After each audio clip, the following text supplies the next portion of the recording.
আসসালামু আলাইকুম আজকে অ্যাক্টিভ ডিউটি আপনারা সবাই ওয়েলকাম জানাইলাম আজকে আমরা নতুন গেস্ট লইয়া আইছি আসলে আমরার দায়িত্ব আমরা লেগেসি আমরা কন্ট্রিবিউশন আমরা বাচ্চাদের প্রতি কি পরিমাণ দায়িত্ব আজকের অনুষ্ঠান থেকে আমরা একটু life work plans what do we do আমরা সব কিছু নিয়ে আমরা একটু আলাপ করবো let's go and speak to Abdullah ইয়ারমান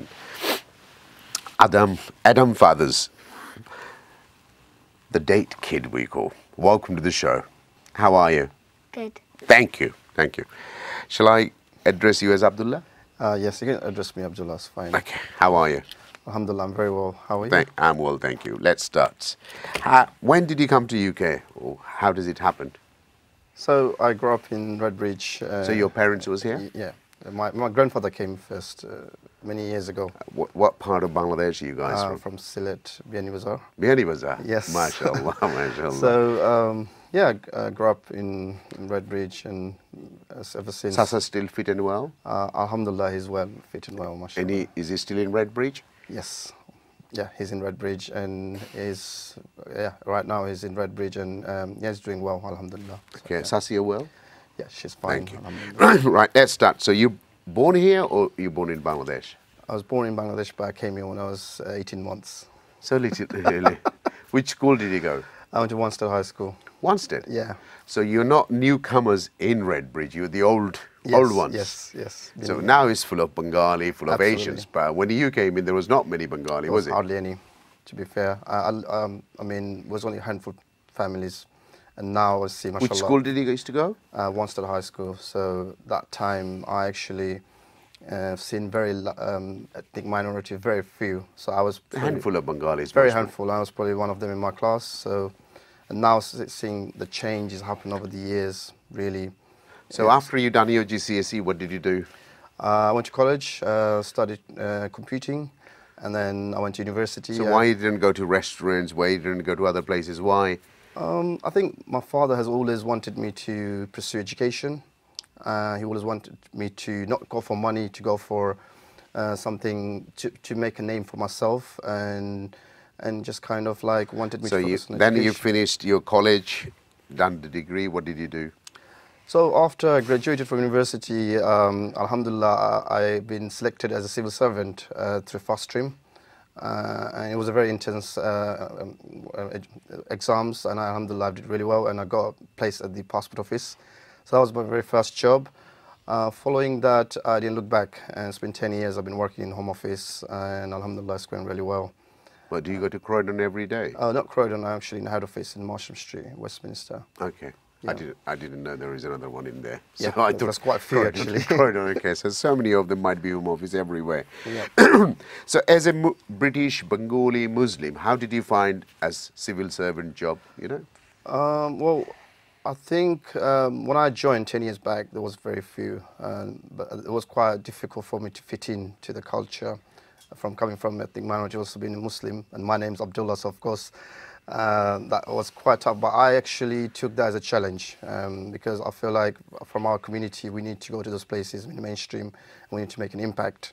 And so my journey wasn't easy because I had to go many places to do many roles. I've been to Peterborough, I stayed for a year. I studied immigration policy. I've done many other roles. I moved to Sheffield and I was working in immigration. So I've moved around the country and learned. But you're still skills. working for a home office? Yes, I am, yeah, for 10 years now. And I've done quite different roles to get myself fitted into the society, especially to the mainstream. And I think from that I've learned... Is many Bengalis still working for a home office? There are many, but not in the top level. I'd say mostly in operations. You would find in operation like asylum, you would find in terms of customer services, those sort of roles. But in terms of policy and strategy, there's quite a few. But obviously, gradually they might go up. Gradually, there are opportunities now, and Bengalis are doing really well. So, Right, let's move on. How many siblings you have? I have two sisters. I'm Are you the older one? I'm the only boy. I'm the youngest. Oh, they're older than you? They're older than me, yes. They're married and Both settled? married, yeah. They're both married. So when did you get married? 7 years back. So what happened? You had to go Bangladesh or? No, from here in the UK. So Sasaf arranged marriage or you found? Oh, it was kind of like arranged, and we kind of got through friends and family members we met, and through And that. she's from Biani Bazaar? No, she's from Balagunj. Okay, so it's not farther, it's in the border. Yeah. So did you go to Bangladesh? A few times, yes. Yeah. And does she work or She's a TA teacher. So yeah. she's a teacher? Yeah. And how many you got babies? Just one, Adam. Only one? No more sister, no brother? At the moment, yes, Alhamdulillah, I'm really proud of Adam, what he's been doing in his life, and so far he's done quite a bit of work in charity, so I'm very pleased to see that he's doing. So what's your plan in next few years in life? What do you want to do? So right now, obviously, Alhamdulillah, I'm in a position where I have a very good job.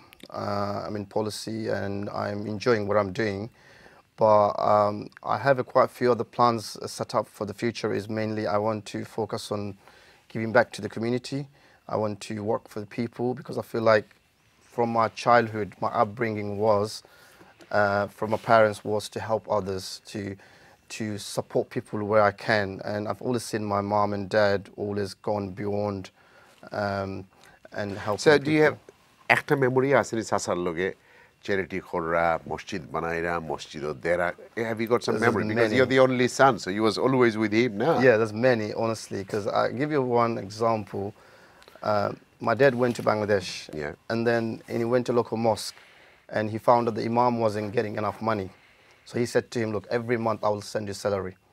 So he Subhanallah. has been contributing in many causes. That's just one example. And many occasions he would support people in the family who is not well enough, building houses for them, or even now until today, he's got a set of direct debits set up to help families that are not doing well and supports them. We don't have anybody in Bangladesh at the moment, and he doesn't need to send money, but he actually finds people that actually needs help and supports them. And I actually grew up watching that. And same time, my mom, she's a very much a people's person. She likes feeding people, like in our Asian family, within Seleti family, like we like feeding people, inviting to our houses, and she likes to kind of like, you know, এখনো করেনি এখনো রাঁধুনি? absolutely, she loves feeding people. Are you staying with them? I live in a separate house, but I kind of very much in close touch with them. Yeah. Okay. So yeah. So I mean, she likes me Do to. Adam goes there sometime? He's always in my mom's house every day. Baby, Yeah. So babysitting. he's daddy. very close to my mom. To be fair, like every day he would like to stay in my mom's house because he likes to engaging with my dad, my mom, and I think that's good for him because he's learning from them the value, the respects, the upbringing that I got through my parents, and it's now passed on to him. So I think definitely there is a great benefits on that. And So what Sasa used to do? so when he first came to UK, he worked in restaurant at the beginning, but mainly he was a teacher. He didn't like the restaurant industry, and then he pursued education. So he was a teacher, and he's very much ever since worked in that field until he retired in 2015, I believe. So it's been good 9-10 years. So yeah. And he's always been connected to the community within the mosque, local mosque, or in the community wherever people need help. He's always stood up and supported that. So that upbringing and watching through him how helping people actually really inspired me from young age. And if somebody comes from Bangladesh or somebody like struggling, he would just invite them to our house and will say, "Look, I'll try and help you." And that's something really much I picked up from. So it's genetic. It's in our DNA. Okay, it's in our I think I'd DNA. say that. Let's move on to work again. Yep. Have you got some memories at work? I have quite a few. I'll share a couple with you. As I mentioned, I've done many roles in civil service, and at a point 2015, I was working in immigration. So I was an asylum DM, decision maker. And that time there was an opportunity came to go abroad, work for the Home Office. But Where did you go?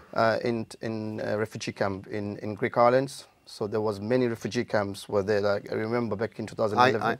I seen it in Calais. I've been there. And so I went to Greek island. There was many Syrian refugees who were stuck in those camps, and those camps will have about 10 to 15,000 people in each camps, depends on the size. So I was lucky enough to be picked, and I was the only Muslim officer in that team to go and Can work. you speak Arabic? I've picked a few words. Kafalik as alhamdulillah. Like I would say to Syria, Anna Surya, are you Syrian, or like are you here for the interview, or decisions? So we used to do their asylum interviews, and my role was to make sure their applications are handled in a timely manner. So I actually stayed in the camp for 3.5 months. 3.5 months? 3.5 months, 2016, from March to, but just before I got married. So yeah, I stayed in the camp, and I've seen through my own eyes.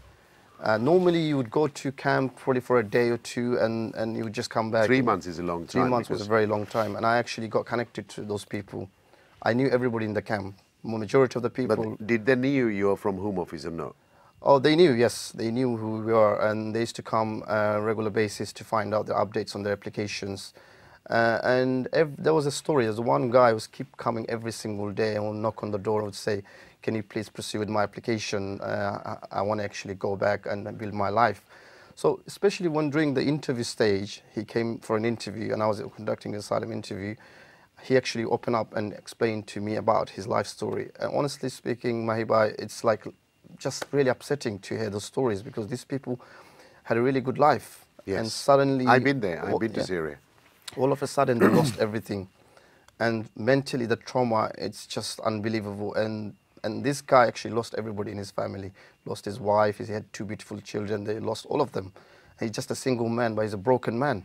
But if I say that you also change because you have seen these sort of things in your life, no? Yes. That most probably has also contribute for you to do a lot more charity. 100%, 100%. So when I came back from the because camp, this civil servant job is very interesting one you got. Yeah, and it really touched me. I actually mentally break down a few times, because I wasn't used to seeing these things, seeing people suffering. Because normally you see on telly, but seeing but it then through, you don't show everything on telly. yeah, but you don't you've show seen it. In real life. You see raw, and that was really much, got me thinking, what am I doing with my life? I have a really good life. I have everything that I need. We got everything we need. Yeah, and like these people don't have. There's no water. There's no water. Not even basic thing, and especially like Adam's age, I've seen hundreds of children just. বাচ্চাদের ছিলেন বাচ্চাদের হল camp. So many children, beautiful children like and Adam's. they're really beautiful. Yeah, you know? and like you just look at them and you think, what these children will be when they grow up? Do they even have a future? So those kind of things, even now until today, it's been like 7 years now, I'm back from the camp, that this intrigues me, and I wonder what happened to these people that I left in the camp. So this really reshaped my life plan. I actually came back and I said, look, I'm always going to do something for the people. So did that guy end up coming to UK or he went to Germany, because he had far relatives who lives there under Dublin regulation. We send him there. So when I gave him this, the good news to say, look, you now have a new life, you can go back and rebuild, he was so happy. And you won't believe the tears in his eyes literally made me cry, because I felt like I've done something to help somebody, but that was just a small contribution. But it's just one story. There's 100 of stories I've seen over the 3.5 months, that even now, if I close my eyes, I can name those people, and I can see these people in my eyes, and I say, what are they doing now? I mean, I don't know what happened to them now. No, you are only a civil servant. You're following the rule books. Absolutely. So I had to follow the rules. Even some of the stories I can share with you, they used to wait in a long queue to get food. So they have to, there's three times they have to wait for the food. Is once in the breakfast time, lunchtime, and the evening time. And they were given a token, like a small serial number, where they have to queue up. But there isn't guaranteed that they will get any food. Because if you run out. Yeah, if you run out, then you don't get anything. And there was a mother was crying. One day in the morning, I went to the camp, and then I heard a scream, and I was like, what happened? And then I heard someone was telling me this mother's actually got no food for the children, and she's crying, and she's upset. So those kind of things, even now, today, it makes me really upset. And another funny...